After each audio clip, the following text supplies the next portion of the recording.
AICC OBC ಸಲಹಾ ಮಂಡಳಿಯ ಅಧ್ಯಕ್ಷರನ್ನಾಗಿ ಸಿದ್ದರಾಮಯ್ಯನವರನ್ನ ನೇಮಕ ಮಾಡಿರೋ ವಿಚಾರ ನನಗಿದು ಗೊತ್ತೇ ಇಲ್ಲ ಅಂತ ಹೇಳಿ ಸಿಎಂ ಸಿದ್ದರಾಮಯ್ಯನವರು ಹೇಳ್ತಿದ್ದಾರೆ. ಅಧ್ಯಕ್ಷರನ್ನಾಗಿ ಮಾಡಿರೋದು ನನಗೆ ಗೊತ್ತಿಲ್ಲ. ಜುಲೈ 15ಕ್ಕೆ ಒಬಿಸಿ ಮೀಟಿಂಗ್ ಅನ್ನ ಮಾಡ್ತೇನೆ. ಬೆಂಗಳೂರಿನಲ್ಲಿ ಸಿಎಂ ಸಿದ್ದರಾಮಯ್ಯನವರು ಕೊಟ್ಟಂತಹ ಹೇಳಿಕೆ ಇದು. ಎಐಸಿಸಿ ಒಬಿಸಿ ಕಮಿಟಿಯ ಅಧ್ಯಕ್ಷರನ್ನಾಗಿ ನಿಮ್ಮನ್ನ ನೇಮಕ ಮಾಡಿದ್ದಾರೆ. ಈ ವಿಚಾರಕ್ಕೆ ಸಂಬಂಧಪಟ್ಟಂತೆ ಏನು ಹೇಳ್ತೀರಿ ಅಂತ ಕೇಳಿದಾಗ ಸಿಎಂ ಸಿದ್ದರಾಮಯ್ಯನವರು ಹೇಳಿದ್ದು ಹೀಗೆ. ಸರ್, ತಮ್ಮನ್ನು ಎಐಸಿಸಿ ಒಬಿಸಿ ಕಮಿಟಿ ಅಧ್ಯಕ್ಷರನ್ನಾಗಿ ಮಾಡಿದ್ದಾರೆ. ನಂಗೆ ಗೊತ್ತಿಲ್ಲಪ್ಪ, ನಾನು ಪತ್ರಿಕೆಯಲ್ಲಿ ನೋಡಿರೋದು, ನನಗೆ ಗೊತ್ತಿಲ್ಲ. ನೀವು ಬರೆದಿದ್ದೀರಿ, ನಾನು ಇವತ್ತು ಮಾತಾಡ್ತೀನಿ ಹೈಕಮಾಂಡ್ ಅವರು. ಬಿ ಕೆ ಪ್ರಸಾದ್ ಅವ್ರಿಗೂ ಕೂಡ ತಾವು ಪತ್ರವನ್ನು ಬರೆದಿದ್ದಾರೆ. ಹೌದಪ್ಪ, ಅದು ಒಂದು ಮೀಟಿಂಗ್ ಮಾಡಿ ಅಂತ ಹೇಳಿದರು. ಒಬಿಸಿ ಅಧ್ಯಕ್ಷರು, ಕೇಂದ್ರದ ಒಬಿಸಿ ಅಧ್ಯಕ್ಷರು ಕರ್ನಾಟಕದಲ್ಲಿ ಒಂದು ಮೀಟಿಂಗ್ ಮಾಡಿ ಅಂತ ಹೇಳಿದರು.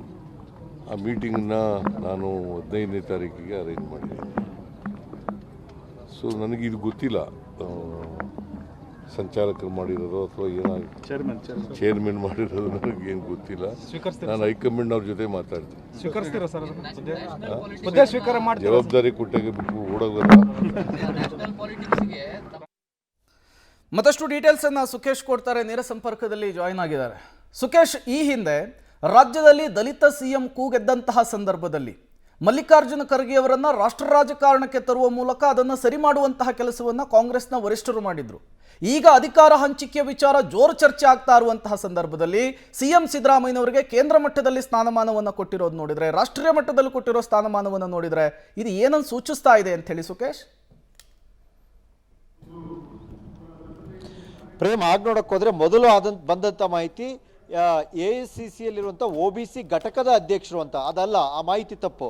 ಒಬಿಸಿ ಘಟಕದ ಸಲಹಾ ಸಮಿತಿ ಅಷ್ಟೇ. ಯಾಕಂದ್ರೆ ಹಿರಿಯ ನಾಯಕರುಗಳನ್ನ ಈ ರೀತಿ ಸಲಹಾ ಸಮಿತಿಗಳಿಗೆ ತೆಗೆದುಕೊಳ್ಳುವಂಥದ್ದು, ಒಂದು ಸಲಹೆಗಳನ್ನು ಇದು ಮಾಡುವಂಥದ್ದು. ಹಾಗಾಗಿ ಸಿದ್ದರಾಮಯ್ಯ ಅವ್ರನ್ನ ಆ ಒಬಿಸಿ ಘಟಕದ ಸಲಹಾ ಸಮಿತಿಗೆ ಮುಖ್ಯಸ್ಥರನ್ನಾಗಿ ಮಾಡಲಾಗಿದೆ. ಹಾಗಾಗಿ ಎಲ್ಲೊಂದ್ ಕಡೆ ಒಬಿಸಿ ಘಟಕಕ್ಕೆ ಮಾಡಿದ್ರೆ ಅದು ಬೇರೆ ಅರ್ಥವನ್ನು ಕೊಡ್ತಾ ಇತ್ತು. ಸದ್ಯದ ಪರಿಸ್ಥಿತಿಗೆ ಆ ಸಲಹಾ ಸಮಿತಿ ಅಂದ್ರೆ ಇಡೀ ದೇಶದಲ್ಲಿ ಒಬಿಸಿ ಸಮುದಾಯ ಹೇಗೆ ಮುನ್ನಡಿಬೇಕು ಅನ್ನೋದಕ್ಕೆ ಒಂದಷ್ಟು ಸಲಹೆಯನ್ನು ಕೊಡುವಂತಹ ಅಧಿಕಾರ ಸಿದ್ದರಾಮಯ್ಯ ಅವರಿಗಿರುತ್ತೆ. ಹಾಗಾಗಿ ಸದ್ಯಕ್ಕೆ ಸಲಹಾ ಸಮಿತಿಗೆ, ಅಡ್ವೈಸರಿ ಕಮಿಟಿಗೆ ಅವರು ಅಧ್ಯಕ್ಷರಾಗಿದ್ದಾರೆ ಅನ್ನುವಂಥ ಮಾಹಿತಿ. ಹಾಗಾಗಿ ಅವರ ನೇತೃತ್ವದಲ್ಲಿ ಬೆಂಗಳೂರಿನಲ್ಲಿ ಇದೇ ಜುಲೈ 15ರಂದು ಒಂದು ರಾಷ್ಟ್ರೀಯ ಮಟ್ಟದ ಒಬಿಸಿ ನಾಯಕರ ಸಭೆ ನಡೆಯುತ್ತೆ. ಹಾಗಾಗಿ ಈಗ ಮೊದಲೆಲ್ಲ ಅಂದಂತ ರೀತಿಯಲ್ಲಿ ದೊಡ್ಡ ಮಟ್ಟದಲ್ಲಿ ಏನೋ ಕೇಂದ್ರಕ್ಕೆ ಹೋಗ್ಬಿಡ್ತಾರೆ ಅಂತ ಈಗಲೇ ಹೇಳಲಿಕ್ಕೆ ಸಾಧ್ಯ ಇಲ್ಲ. ಆದರೆ ಸಹಜವಾಗಿ ಕೇಂದ್ರ ಮಟ್ಟದಲ್ಲಿ ಒಂದು ಸಲಹಾ ಸಮಿತಿ ಅಂತ ಸ್ಥಾನಮಾನಕ್ಕೆ ಸಿದ್ದರಾಮಯ್ಯ ಅವರು ಪರಿಗಣಿಸಿರುವಂಥದ್ದು. ರಾಷ್ಟ್ರ ಮಟ್ಟದಲ್ಲಿ ಎಐಸಿಸಿ ಗುರುತಿಸಬಹುದಾದಂಥ ಒಬಿಸಿ ಸಮುದಾಯದ ದೊಡ್ಡ ನಾಯಕ ಅನ್ನುವಂಥದ್ದಂತೂ ಇದು ಪ್ರತಿನಿಧಿಸುತ್ತೆ. ಪ್ರೇಮ್, ಓಕೆ ಸುಖೇಶ್, ಹಾಗೆ ಸಂಪರ್ಕದಲ್ಲಿರಿ. ಮತ್ತಷ್ಟು ಅಪ್ಡೇಟ್ಸ್ ಅನ್ನ ನಿಮ್ಮಿಂದ ಪಡಿತಾ ಹೋಗ್ತೀನಿ. ಸಿಎಂ ಸಿದ್ದರಾಮಯ್ಯನವರ ಅಹಿಂದ ಪಾಪ್ಯುಲಾರಿಟಿಯನ್ನ ರಾಷ್ಟ್ರ ಮಟ್ಟದಲ್ಲೂ ಕೂಡ ಬಳಸಿಕೊಳ್ಳುವಂತಹ ಪ್ಲಾನ್ ಅಷ್ಟೇನಾ, ಅಥವಾ ಅದರ ಹಿಂದೆ ಬೇರೆ ಏನಾದರೂ ಲೆಕ್ಕಾಚಾರ ಇದೆಯಾ ಅನ್ನೋದು ಈಗಿರುವಂತಹ ಪ್ರಶ್ನೆ. ಸಿಎಂ ಸಿದ್ದರಾಮಯ್ಯನವರಿಗೆ ಎಐಸಿಸಿ ಮಟ್ಟದಲ್ಲಿ ಉನ್ನತ ಹುದ್ದೆಯನ್ನು ಕೊಡಲಾಗಿದೆ. ಅದು ಕೂಡ ಅಧಿಕಾರ ಹಂಚಿಕೆಯ ಜೋರು ಚರ್ಚೆಯ ನಡುವೆ. ಇದು ಏನನ್ನ ಸೂಚಿಸ್ತಾ ಇದೆ ಅನ್ನೋದು ಈಗಿರುವಂತಹ ಪ್ರಶ್ನೆ.